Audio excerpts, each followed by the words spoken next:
സ്കൂളിലൊക്കെ അറിയാം ഞാനാണ് അവരുടെ ഉമ്മാന്നുള്ളത്. പാരൻസ് മീറ്റിങ്ങിന് പോലും ഞാൻ പോകില്ല. ഞാൻ ടീച്ചേഴ്സിനോട് പറയാം, ടീച്ചറെ ഞാൻ വരില്ല, കാരണം എൻ്റെ കുട്ടിയാണെന്ന് മറ്റുള്ളവർ തിരിച്ചറിയാൻ പാടില്ല. കാരണം അതെൻ്റെ കുഞ്ഞുങ്ങളെ ലൈഫിനെ ഒരുപാട്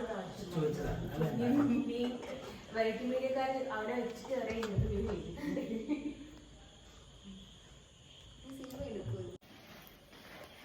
എനിക്ക് ഇന്റർവ്യൂ ആയിരുന്നു. അതെ, മൈഗ്രെയിൻ ഉള്ള ആൾക്ക് മൈഗ്രെയിൻ ഉള്ള ആളുടെ പ്രശ്നം എന്ത് തലവേദനയാണ്. ഞാൻ ഒരു ഗുളിക പറഞ്ഞുതരാം, പോകുമ്പോൾ അല്ല മേടിച്ച് കുടിച്ചാൽ മതി, അതൊന്ന് സ്റ്റോക്ക് വെച്ചാൽ മതി. ഞാനൊരു കിച്ചൻ്റെ ഇത് സംഭവം ഓർഡർ ചെയ്യാൻ കേട്ടോ, ഡിസ്കൗണ്ടിൽ തന്നെ കൊളാബിടാം. എന്നെക്കാട്ടി വലിയൊരു കൊളാബ്. നമുക്കും നമ്മുടെ അക്കൗണ്ടിന്റെ ഒരു പ്രൊമോഷൻ അങ്ങനെ അങ്ങനെ അങ്ങനെ പറ. നോക്കാം. നിങ്ങൾക്ക് നിങ്ങൾ ചോദിച്ചല്ലോ വാപ്പയും ഉമ്മയൊക്കെ എത്രത്തോളം സപ്പോർട്ടാണ്. എന്റെ വാപ്പ ഒരു ഓട്ടോ ഡ്രൈവറാണ്. ഓട്ടോയുടെ സൈഡിൽ ഞാനും കണ്ണനോട് നിൽക്കുന്ന ഫോട്ടോ ആണല്ലേ.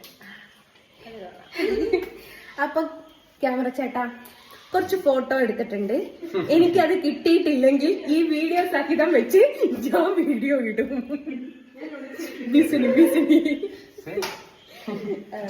എന്നെ കോണ്ടാക്ട് ചെയ്ത ആളെ ഇവിടെ ചാനലിന്റെ പേരൊന്നും പറഞ്ഞിട്ടില്ല. നിങ്ങൾക്കൊരു പ്രൊമോഷൻ ആയിക്കോട്ടെ. അപ്പൊ അങ്ങനെയാണ് ഇന്റർവ്യൂ ആയിരുന്നു, അത് കഴിഞ്ഞു. ഇന്നത്തെ രണ്ടാമത്തെ ഇന്റർവ്യൂ കേട്ടോ.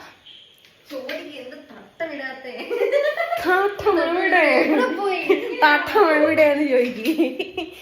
അപ്പൊ അങ്ങനെയാണ്. ഒരു ബൈ കൊടുത്തേ.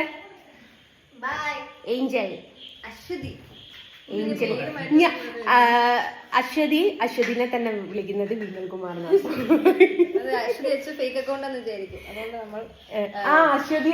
അതുകൊണ്ടാണ് ഞാൻ പിന്നെ ഏഞ്ചൽ എന്നൊക്കെ ഇട്ടത്. പേര് പ്രശസ്തിയായിട്ട് ഒരു സംഭവം വീട്ടിൽ വിളിക്കുന്നത്. അപ്പൊ അശ്വതി പറ്റിയ പേരാ.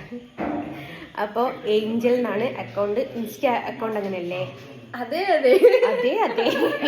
എല്ലാരും ഫോളോ ചെയ്യുക, സബ്സ്ക്രൈബ് ചെയ്യുക, സപ്പോർട്ട് ചെയ്യുക. ഇനി ട്രോള് വരിക. Okay, by.